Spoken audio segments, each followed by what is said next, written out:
पोराओ, स्पर्धा परीक्षेच्या जीवनामध्ये वावरत असताना एक गोष्ट नेहमी लक्षात ठेवा, मैदानात उतरत असताना नेहमी तयारीनिशीच उतरा लेकराओ. कारण आपल्या अर्धवट तयारीला जे प्राधान्य देत नाही.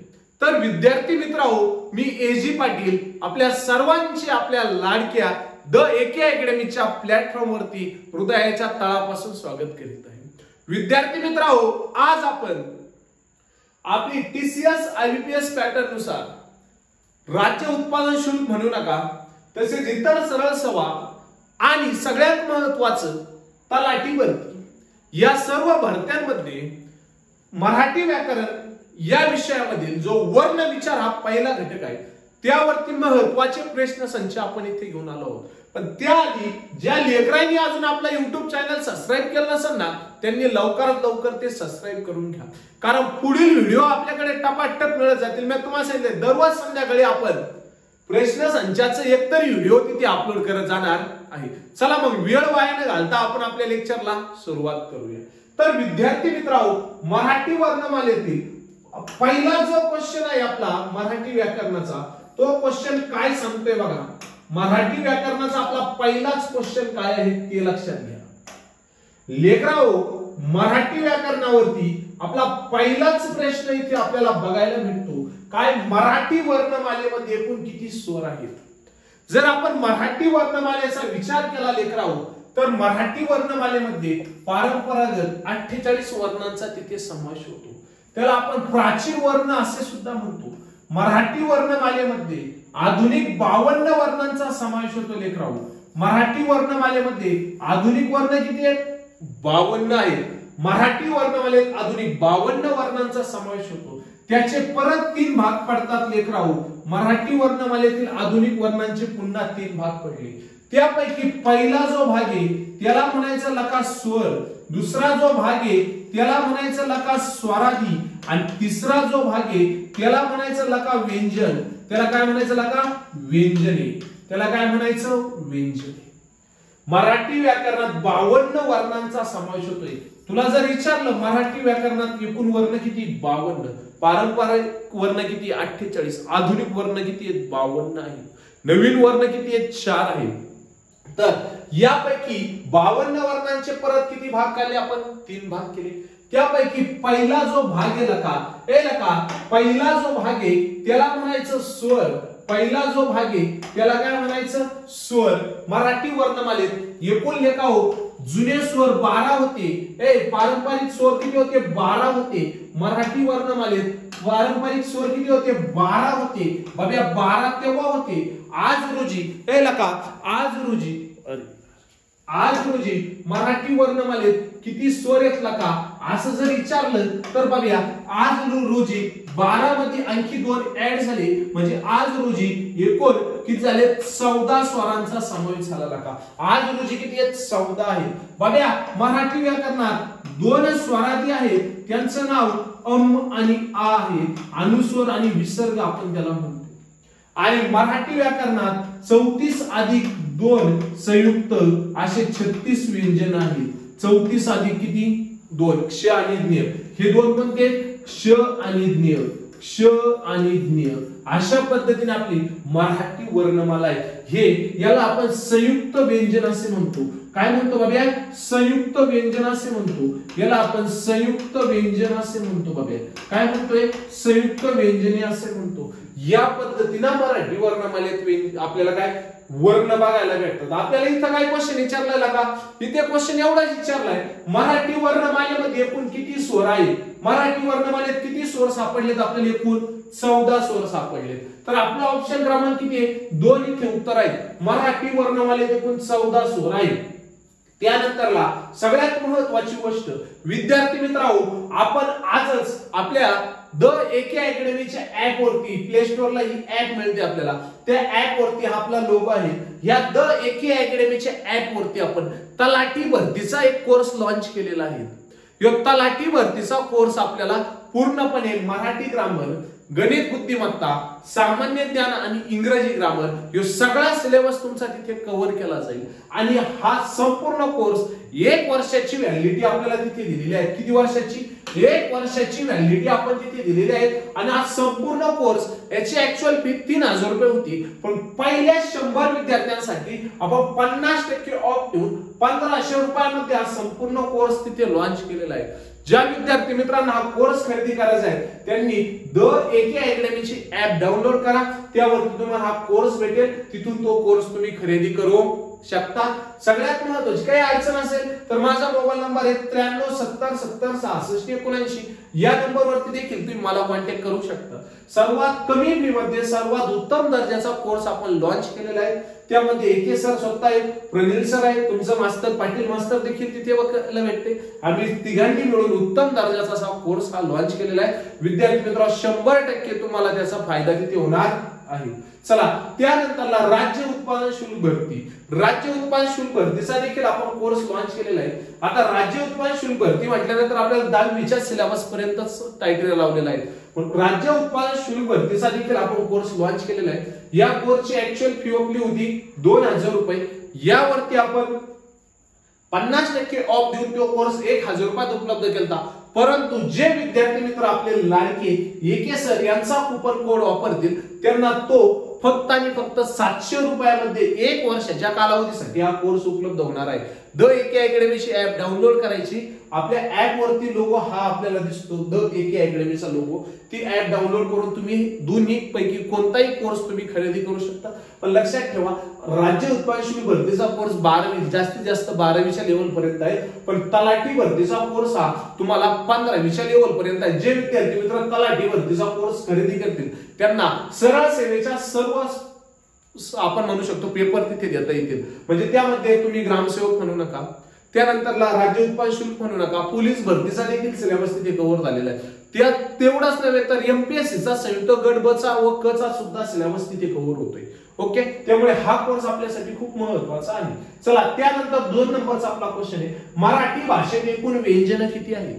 तर मित्रांनो मी तुम्हाला आता सांगितलंय मराठी भाषेमध्ये 34 व्यंजनांचा समावेश होतो, प्लस 2 संयुक्त व्यंजन आहेत, त्याला आपण क्ष आणि ज्ञ म्हणतो। इथे 36 ऑप्शन नव्हतं, इथे ऑप्शन फक्त काय 34 आहेत, म्हणून आपल्याला उत्तर काय द्यावं लागेल, ऑप्शन क्रमांक 2 34। त्यानंतरला तिसरा क्वेश्चन आपल्याला बघायला भेटतो, मराठी वर्णमालेत एकूण किती वर्ण आपल्याला बघायला भेटतात?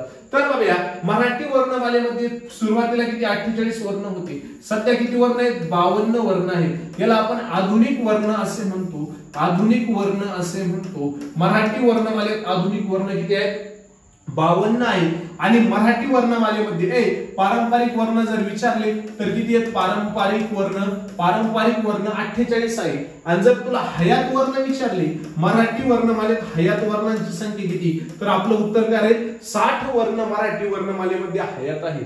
आज रोजी किती आहेत? 52 वर्ण आहेत, म्हणून आपला ऑप्शन क्रमांक 3 इथे काय उत्तर आपल्याला बघायला भेटतं। त्यानंतरला मराठी भाषेतील स्वातंत्र्य असलेला वर्ण कोणता? एकदम झकास जानकी बँकी क्वेश्चन आहे, लय वेळेस हा क्वेश्चन पेपरला विचारलेला आहे।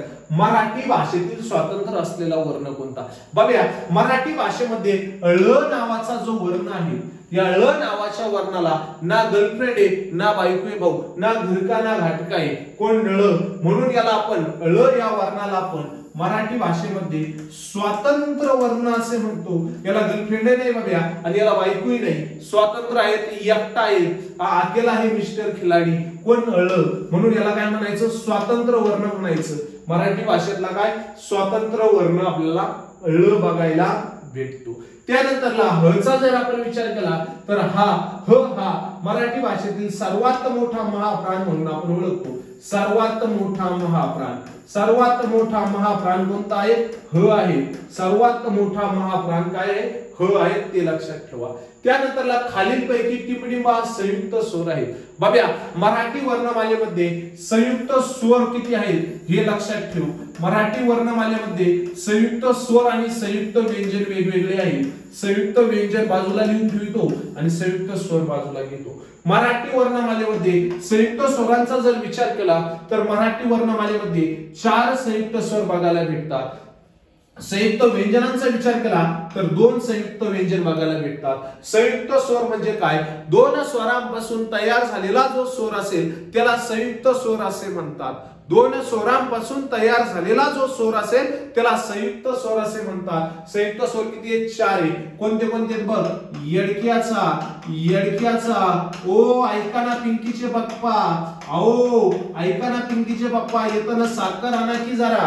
हे 4 संयुक्त स्वर आहेत. ए ओ औ. ए हा संयुक्त स्वर कोणत्या 2 स्वरांपासून तयार झाला लक्षात घ्या. अ अधिक ई ऑब्लिक दुसरा ई या स्वरांपासून ए हा संयुक्त स्वर तयार झालेला आहे. ए हा संयुक्त स्वर अ अधिक ई ऑब्लिक ई यापासून तयार झालेला आहे. हा दुसरा ए हा संयुक्त स्वर कसा तयार झाला पाहिजे? आ अधिक पहिला ई किंवा दुसरा ई यापासून ए हा संयुक्त स्वर तयार झालेला आहे. ओ हा संयुक्त स्वर कसा तयार झाला बघ, अ अधिक उ बराबर ओ. काय? अ अधिक पहिला उ किंवा दुसरा उ. औ संयुक्त स्वर तयार झाला आ अधिक पहिला उ किंवा दुसरा उ यापासून औ संयुक्त स्वर तयार झालेले. अशा पद्धतीने 4 संयुक्त स्वर आपल्याला इथे बघायला भेटतात. ओके, मराठी वर्णमालेत एकूण संयुक्त स्वर किती आहेत? 4 आहे. संयुक्त व्यंजन 2 आहे, संयुक्त स्वर 4 आहे. संयुक्त व्यंजन कोणते सांगितलं तुला मगाशी? क्ष आणि ज्ञ हे संयुक्त व्यंजन आपल्याला इथे बघायला भेटतात. आलं लक्षात? त्यानंतरला बघूया पुढचा क्वेश्चन. बघूया पुढचा क्वेश्चन. मराठी वर्णमालेत एकूण किती स्वरादी आहेत? मराठी वर्णमालेमध्ये किती स्वरादी आहेत असा आपल्याला क्वेश्चन विचारलाय. बघा मराठी वर्णमालेचा जर विचार केला तर आपण पाहिले पारंपरिक 48 वर्णांचा समावेश होता. आधुनिक मराठी वर्णमालेमध्ये 52 वर्णांचा समावेश आहे. याचे 3 भाग आपण केले. बघा किती भाग आपण केले? 3 भाग आपण केले. पहिल्या भागाला आपण म्हटलं स्वर, दुसऱ्या भागाला आपण म्हटलं बघा स्वरादी आणि तिसऱ्या भागाला आपण म्हटलं बघा काय? व्यंजन. स्वर, स्वरादी आणि काय? व्यंजन. अशा पद्धतीने मराठी व्याकरणाचे हे वर्णांचे 3 प्रकार पडले. मराठी वर्णांचे किती प्रकार पडले? 3. स्वर, स्वरादी आणि व्यंजन. आता स्वरांचा जर विचार केला तर मगाशी मी तुला सांगितलं जुने स्वर 12 होते. जुने स्वर किती होते? 12 होते. नवीन स्वर किती आहेत? 2 आहे. नवीन स्वर किती आहेत? 2 आहेत. ä आणि अ त्याला इंग्रजी स्वर असं म्हटलं जातं. ä आणि अ हे नवीन स्वर असून यांना इंग्रजी स्वर देखील म्हटले जाते. आणि एकूण स्वर जर विचारले तर मराठी व्याकरणात एकूण स्वर किती आहेत? 14 आहेत. एकूण स्वर किती आहेत? 14. आता स्वरादींचा जर विचार केला तर 2 स्वरादी आपल्याला बघायला भेटतात. ते 2. पहिली जी स्वरादी तिला म्हणायचं अम याला म्हणतात अनुस्वार. काय म्हणत्या? अनुस्वार. आणि दुसरी जी स्वरादी आहे त्याला म्हणतात आ. दुसरी जी स्वरादी आहे त्याला काय म्हणायचं? आ. याला म्हणायचं विसर्ग. आता अनुस्वार हा नेहमी वर्णाच्या पाठीमागून स्वर होत असतो, ते लक्षात ठेवा. त्यानंतर व्यंजनांचा जर विचार केला तर 34 व्यंजन प्लस 2 संयुक्त व्यंजन. 2 कोणते? संयुक्त व्यंजन. 2 संयुक्त व्यंजन कोणते? क्ष आणि ज्ञ. अशा पद्धतीने हे टेबल आपल्याला लक्षात ठेवावं लागेल. ओके, तर काय विचारलं होतं? मराठी वर्णमालेमध्ये एकूण स्वरादी किती आहेत? तर किती स्वरादी बघायला भेटल्या? 2 स्वरादी आहे म्हणून आपला ऑप्शन क्रमांक काय आलं? 2 नंबर. ऑप्शन क्रमांक 2 आपले इथे उत्तर आहे. त्यानंतर खालीलपैकी अनुनासिक वर्ण ओळखा. ज्या वर्णांचा उच्चार हा नाकावाटे होतो त्याला अनुनासिक वर्ण असे म्हणतात. परत ऐका व्याख्या. ज्या वर्णांचा उच्चार हा नाकावाटे होतो त्याला अनुनासिक वर्ण असे म्हणतात. मराठी व्याकरणामध्ये 5 अनुनासिक वर्ण बघायला भेटतात. बाबा अनुनासिक वर्ण कसे ओळखायचे लक्षात घे. आता बाबा अनुनासिक वर्ण लक्षात घे. ए बाबा हे बघ क ख. ए बाबा कचाट्यात पाय आपण म्हणू शकतो. कचाट्यात पाय. क ख क ख ग घ आणि याला न म्हणायचं. स छ ज झ आणि याला सुद्धा न म्हणायचं बाबा. त ठ ड ढ बाणाचा न. त थ द ध नळाचा न. प फ ब भ आणि काय? म. ओके, तर याला न म्हणायचं, याला सुद्धा न म्हणायचं बाबा. ए लक्षात घे रे. ए बाबा लक्षात घे. न कोणाला म्हणायचं? ए बाबा हे बघ याला न म्हणायचं म्हणला, याला न म्हणायचं, याला न म्हणायचं. नळा बाणाचा न, नळाचा न आणि मचा न. म्हणजे म म म काय? न न न न आणि म यांचा उच्चार करताना नाकावाटे हवा निघते म्हणून हे अनुनासिक आहे. एकूण किती अनुनासिक आहेत? 5. कोणते कोणते अनुनासिक आहेत? 5. पहिला हा न. 5 अनुनासिक कोणते आहेत? पहिला हा न आपल्याला बघायला भेटतो. दुसरा अनुनासिक कोणता आहे? दुसरा हा न आपल्याला बघायला भेटतो. हा न आपल्याला बघायला भेटतो. तिसरा अनुनासिक कोणता आहे? बाणाचा न आपल्याला बघायला भेटतो. चौथं अनुनासिक कोणतं आहे? नळाचा न. आणि पाचवं अनुनासिक काय म्हणतो आपण? म. हे 5 आपल्याला अनुनासिक इथे बघायला भेटतात. इथे काय विचारलंय? खालीलपैकी अनुनासिक वर्ण ओळखा. खालीलपैकी अनुनासिक वर्ण कोणता येईल इथे? मग न. ऑप्शन क्रमांक 3. चला त्यानंतर बघूयात पुढचा क्वेश्चन. खालीलपैकी स्वरांपैकी संयुक्त स्वर कोणता? आता मी तुला आत्ताच सांगितलं, मराठी व्याकरणाचा जर आपण विचार केला तर मराठी व्याकरणामध्ये संयुक्त स्वर किती आहेत? 4 आहेत. ए, ओ आणि औ हे 4 संयुक्त स्वर आपल्याला बघायला भेटतात. इथे काय दिलंय? आ दिलाय. आ हा संयुक्त स्वर आहे का? नाही. आ हा कोणता स्वर आहे? दीर्घ स्वर आहे. ज्या स्वरांचा उच्चार मोठा असतो त्याला दीर्घ स्वर म्हणायचं. उ हा ऱ्हस्व स्वर आहे. ज्यांचा उच्चार आखूड असतो त्याला ऱ्हस्व स्वर म्हणायचं. आ इथे अ पाहिजे होता ना. अ हा देखील काय? दीर्घ स्वर आहे. आणि ओ हा काय आहे? संयुक्त स्वर आहे. 2 स्वरांपासून तयार झालाय. कोणत्या 2 स्वरांपासून तयार झालाय? आ अधिक उ, पहिला उ किंवा दुसरा उ यापासून तयार झालेला हा ओ आहे. त्यानंतरला पुढला क्वेश्चन आहे, पारंपरिक मराठी वर्णमालेत एकूण वर्ण किती आहे? आताच सांगितलंय. पारंपरिक मराठी वर्णमालेचा जर आपण विचार केला तर पारंपरिक मराठी वर्णमालेमध्ये आपल्याला 48 वर्णांचा तिथे देखील काय करता येतो? बघायला भेटतात. किती? 48. यालाच काय म्हणायचं? प्राचीन वर्ण असे म्हणायचं. यालाच काय म्हणायचं? जुने वर्ण असे म्हणायचं. ओके. नवीन किती आहेत रे बाबा? 52. त्याला आधुनिक म्हणायचं. हयात किती रे बाबा? 60. श श स या वर्णांना काय म्हणतात? एकदम झांकी पांकी क्वेश्चन आहे. श श स या वर्णांना काय म्हटलं जातं?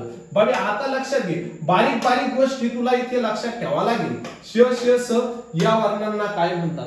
बाबा मराठी वर्णमालेत बाबा पाय बघा, व्यंजनांचा जर आपण उच्चार केला, व्यंजनांचा जर बघितले आपण तर आपल्याला व्यंजने इथे पाय कशा पद्धतीने पाठ करून ठेवायची. व्यंजन पाठ करण्याचे पाय बघा ट्रिक्स काय आहेत. ट्रिक्स वापरायची. क सा ट्या त पाय. कचाट्यात पाय. काय ट्रिक्स वापरायची? क चाट्यात पाय. काय ट्रिक्स वापरायची? क चाट्यात पाय. ही ट्रिक्स वापरून आपल्याला व्यंजन लक्षात ठेवता येतात. मराठी शाळेत मास्तर धोधो व्हायचा तरी आपल्याच्या ना व्यंजन पाठ झाले नाही. शेवट तो मास्तर त्याच्या ते मराठी शाळेचे पडके कौला त्याच्या डोक्यात पडले. मास्तर तिथं गेलं तरी बाबा तू हे वर्ण काय अजून पाठ झालेले नाही. तर बाबा तुला व्यंजन पाठ करायची एकदम सोपी आयडिया देतो. कचाट्यात पाय. या बाय क चाट्यात पाय असं लिहायचं आणि याला म्हणायचं क गट, याला म्हणायचं च गट, ट गट, त गट आणि प गट आणि काय य. ओके. क गटात काय पाय? क गटामध्ये 5 व्यंजन आहेत. पहिला एक क, दुसरा एक ख, तिसरा एक क ख ग, चौथा आहे बाबा क ख ग, चौथा आहे बाबा घ, चौथा काय आहे घ आणि पाचवा आहे बाबा हवा हा न. ओके. त्यानंतरला बाबा ए लका त्यानंतर पुढे पाय बघा, पुढे पण पाय बघा. आता स चा गट कसा पाठ करायचा बाय? स छ च छ ज झ आणि त्याच्यानंतर याला सुद्धा काय म्हणायचं? न ट ठ ड ढ बाणाचा न, त थ द ध नळाचा न, प फ ब भ मगरीचा म. ये रे लवकर बाबा, मी तुला सांगितलं माझ्या शाळेचा किस्सा. ये रे ल व कर. ये रे बाब्या लवकर. काय कर? लवकर बाब्या. तर हे झाले व्यंजन पाठ करण्याची ट्रिक्स. त्यानंतरला 7 नंबरला व्यंजन पाठ करायचे. श श स. 8 नंबरला व्यंजन पाठ करायचं ह. 9 नंबरला व्यंजन पाठ करायचं बाब्या ज्याला कुणीच नाही ळ. आणि 10 नंबरला व्यंजन पाठ करायचं बाब्या श आणि ज्ञ. अशा पद्धतीने आपल्याला व्यंजन पाठ करावं लागतील. 5 10 15 20 25 26 27 28 29 30 31 32 33 34 35 आणि 36. ओके. आता याचे परत प्रकार पाडत्या, व्यंजनांचे परत प्रकार पाडत्या. तर बघा व्यंजनांचा पहिला जो प्रकार आहे त्याला म्हणायचं स्पर्श व्यंजन. व्यंजनांचा पहिला प्रकार कोणता आहे?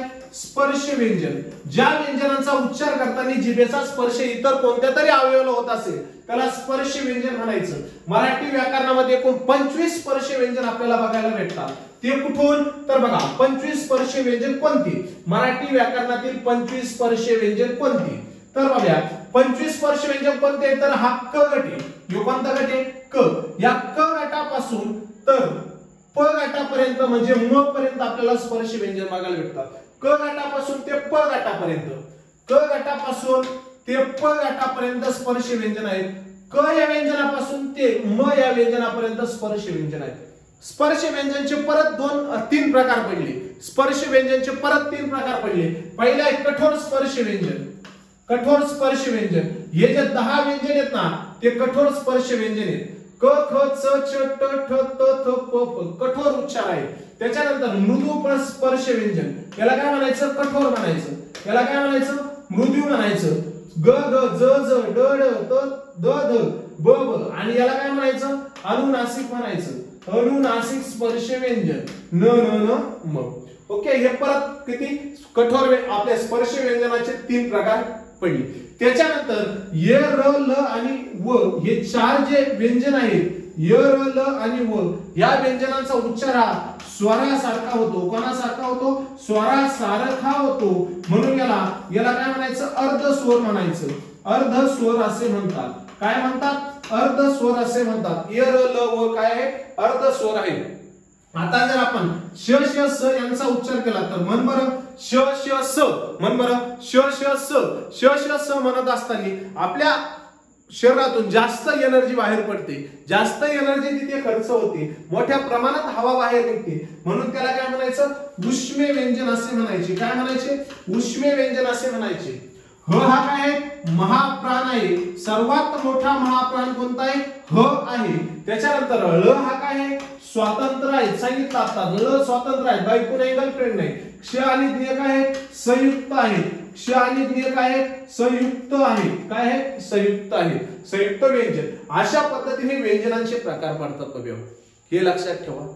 त्याच्यानंतरला मराठी व्याकरणामध्ये महाप्राण किती हे आपल्याला विचारलं जातं. तर बघा मराठी व्याकरणामध्ये महाप्राण कोणते आहेत ते लक्षात ठेव. ज्या वर्णांच्या पाठीमागे व्यंजनांच्या पाठीमागे बघा ज्या व्यंजनांच्या पाठीमागे ख सारखा उच्चार होतो, ह सारखा ज्या व्यंजनांच्या पाठीमागे ह सारखा उच्चार होतो त्याला महाप्राण म्हणायचं. ज्या व्यंजनांच्या पाठीमागे ह सारखा उच्चार होत असेल त्याला काय म्हणायचं बघा? महाप्राण असे म्हणायचं. काय म्हणायचं? महाप्राण असे म्हणायचं. कोणता महाप्राण आहे बघ. पहिला ख, दुसरा घ, एकाडे क्या, तिसरा छ, चौथा झ, ठ, ध, किती झाले? 6, 7, 8, ध ध, फ, भ, 10 झालेत का?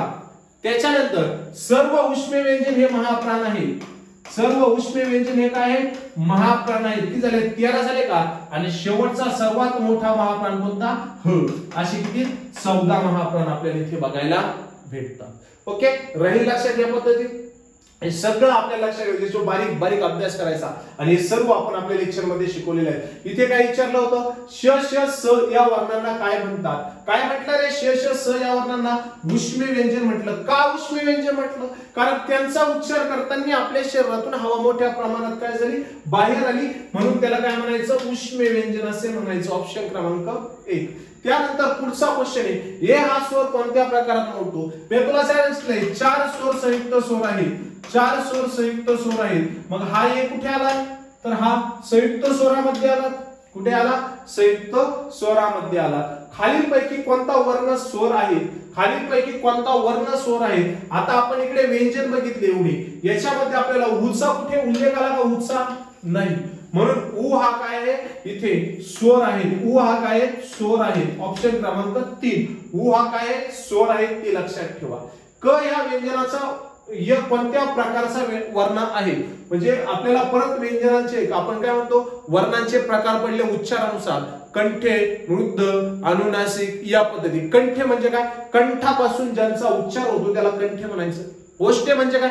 प फ ब भ ज्या व्यंजनांचा उच्चार करताना आपल्याला होठ मिसतात त्याला ओष्ठे म्हणायचं. दंते म्हणजे काय? दाताला स्पर्श होतो त्याला काय म्हणायचं? दंते म्हणायचं. ओष्ठे ओठांपासून. कंठे म्हणजे काय? कंठापाशी उच्चार होतो. आणि तालवे म्हणजे काय? ताळूला जी काय होते अटकते. तर काय विचारले? क चा. आता क हे व्यंजन कोणत्या प्रकारात मोडतं किंवा क गटातील व्यंजन आपण बघितले कोणते कोणते? क ख ग घ हे. ओके, क ख ग आणि घ हे कोणत्या प्रकारात मोडतं असं जर विचारलं क गटातले किंवा क हे व्यंजन तर हे मोडतं बघा. क वरून क लक्षात ठेवायचा. क वरून क लक्षात ठेवायचा. काय? कंठेमध्ये मोडतं अशा पद्धतीने आपल्या लक्षात ठेवायचं. खालीलपैकी कोणता वर्ण दुसऱ्या वर्णावर स्वर होतो? मगाशी मी सांगितलं अनुस्वार हा नेहमी दुसऱ्या व्यंजनावर काय होत असतो? स्वर होत असतो हे लक्षात ठेवा. त्यानंतरला पुढील पैकी कोणता वर्ण मराठीत अर्धस्वर नाही? मी आता सांगितलंय काय? ये रे लवकर माझ्या वर्गातला बघ्या येणं ये रे लव असं टाकलं होतं सायकलवर. काय? ये लवकर या पद्धतीने त्याला सायकलीच्या चेन पत्रावर टाकलं होतं. मग त्याला म्हणायचं य रे लव म्हणजे य र लव हे काय आहेत? अर्धस्वर आहेत. काय आहेत बघा? अर्धस्वर आहेत. आणि अर्धस्वर किती मराठी व्याकरणात? 4 आहेत. अर्धस्वर किती आहेत? 4 आहेत. पण इकडे काय दिलंय? र दिलाय, व दिलाय, य दिलाय, पण लच दिला नाही. लच्या जागी काय दिला? स्वर दिला. आणि हा स्वर आहे अर्धस्वर नाही. काय? अ हा रस्व स्वर आपण त्याला म्हणतो. कोणता? रस्व प्रकारचा स्वर आपल्याला तिथे बघायला भेटतो. त्यानंतरला स्वरांचे प्रकार किती? बाबा स्वरांचे एकूण 14 स्वर आहेत आणि ह्या 14 स्वरांचे आपल्याला 3 प्रकार बघायला भेटतात. एक पहिला जो प्रकार आहे त्याला म्हणायचं दीर्घ स्वर. दुसरा जो प्रकार आहे त्याला म्हणायचं ह्रस्व स्वर. आणि तिसरा जो प्रकार आहे त्याला म्हणायचं काय? संयुक्त स्वर. अजून इंग्रजी स्वराचा प्रकार इथे ऍड करणे ए आणि अ अशी 2 इंग्रजी स्वर आपल्याला बघायला भेटतात. ऑप्शन क्रमांक किती? 4. म्हणजे आपलं उत्तर आहे 3 हे स्वरांचे प्रकार आहेत दीर्घ, ह्रस्व आणि संयुक्त. ज्या स्वरांचा उच्चार काकूड असतो त्याला ह्रस्व स्वर म्हणायचं. अ ई उ आणि ई हे काय आहेत? ह्रस्व स्वर आहेत. ज्या स्वरांचा उच्चार दीर्घ असतो आ ए ओ ई याला काय म्हणायचं? दीर्घ स्वर. संयुक्त स्वर तर तुला माहिती आहे 4. ओके. त्यानंतरला इंग्रजी स्वर पण तुला लक्षात आले ए आणि अ. खालीलपैकी संयुक्त स्वरांची जोडी ओळखा. ए आणि ओ हे संयुक्त स्वरांची जोडी आपल्याला इथे लक्षात घ्यावी लागेल. त्यानंतरला मराठी व्यंजनात एकूण किती प्रकार पडतात? मराठी व्यंजनांचे एकूण 5 प्रकार आपण बघितले. किती प्रकार पडले? 5 प्रकार तिथे पडतात आपण बघितले. त्यानंतरला ख आणि झ या वर्णांना काय म्हणतात? मी तुला सांगितलं ज्याच्या पाठीमागे ह हा मात्रा लागतो पण ज्याच्या पाठीमागे ह चा उच्चार होतो म्हणजे ख ख काय तयार झाला? ख. झ काय तयार झाला? झ. अशा पद्धती याला काय? जिथे ह चा उच्चार लागतो त्याला काय म्हणायचं? महाप्राण म्हणायचं. सर्वात मोठा महाप्राण कोण आहे? ह. ओके. म्हणून ख आणि झ काय आहेत? महाप्राण. किती असे? 14 आपण बघितले. महाप्राण असणारं व्यंजन ओळखा. मी तुम्हाला सांगितले मगाशी सर्व उष्मे व्यंजन हे महाप्राण आहे. सेंटेन्स लक्षात ठेवा रे. सर्व उष्मे व्यंजन हे काय आहे? महाप्राण आहे. आणि मराठी व्याकरणात श श स हे 3 महाप्राण आहेत. किती? श श स हे 3 महाप्राण आहेत. आणि याचं उत्तर आहे श. ऑप्शन क्रमांक 1. त्यानंतरला अनुनासिक वर्ण ओळखा. ज्या वर्णांचा उच्चार नाकातून होतो पहिला न, दुसरा न, बाणाचा न, नळाचा न आणि म हे आपले अनुनासिक आहेत 5. आणि इथे अनुनासिक कोणतं आहे? न हे आपल्याला बघायला भेटतं. तर नको म्हणून त्याला. खालीलपैकी दंत तालव्य वर्ण कोणता? ज्या वर्णांचा उच्चार करताना दाताला जीभ लागते त्याला दंत तालव्य असे म्हणतात. त म्हणा त थ द ध. त म्हटल्यानंतर जिभेचा ऍक्सिडेंट पूर्णपणे दातासोबत जाऊन होतो. त थ द ध ट ठ ट ढ. ट ठ म्हटल्यानंतर वर आपटती खाली ती, वर आपटती खाली ती. आपल्याला काय म्हणायचे? दंत तालव्य म्हणायचे. त म्हणल्यानंतर दाताला लागते त्याला तालव्य म्हणतात. ट ठ ट ठ म्हटल्यानंतर दंत दाताला आणि कोणाला? इथे वर ते टाळूला जीभ लागते म्हणून दंत तालव्य त्याला म्हटलं जातं. ट ठ ड ढ त थ ड ढ. ओके. त थ द ध हे म्हटलं तर फक्त दंत येतात. ट ठ ड म्हणजे आपला ऑप्शन क्रमांक 2 इथे आपल्याला बघायला भेटतो. त्यानंतर खालीलपैकी महाप्राण नसलेला वर्ण कोणता? आता मी तुला सांगितलंय छ महाप्राणे, भ महाप्राणे, ज, थ महाप्राणे, ज महाप्राण नाही. चला बघूयात महाप्राण आपले. ओके. आपण सगळे महाप्राण पाठ करून घेतले होते आता ज्येष्ठ. चला महाप्राण. ओके. महाप्राण काय बघा. ज महाप्राण आहे का? अजिबात नाही. हे बघ, एक आडे एक महाप्राण आपल्याला बघायला भेटले. ज हा अल्प प्राण आहे. जे महाप्राण सोडल्यानंतर शिल्लक राहतील 20 त्याला अल्प प्राण असे म्हणायचं लेकराव. काय म्हणायचं? अल्प प्राण असे म्हणायचं. महाप्राण सोडल्यानंतर जे शिल्लक राहत त्याला काय म्हणायचं? अल्प प्राण असे म्हणायचं. तर अशा पद्धतीने मराठी व्याकरणाचे महत्त्वाच्या प्रश्नांचं आपण स्पष्टीकरण इथे बघितलेलं आहे. पुढच्या लेक्चरला पुढचा भाग म्हणजे आपण आता पुढच्या लेक्चरला गणिताचं स्पष्टीकरण घेऊन येऊ. भेटूया पुढच्या लेक्चरमध्ये. तोपर्यंत लेकरं अभ्यास करा. थँक्यू.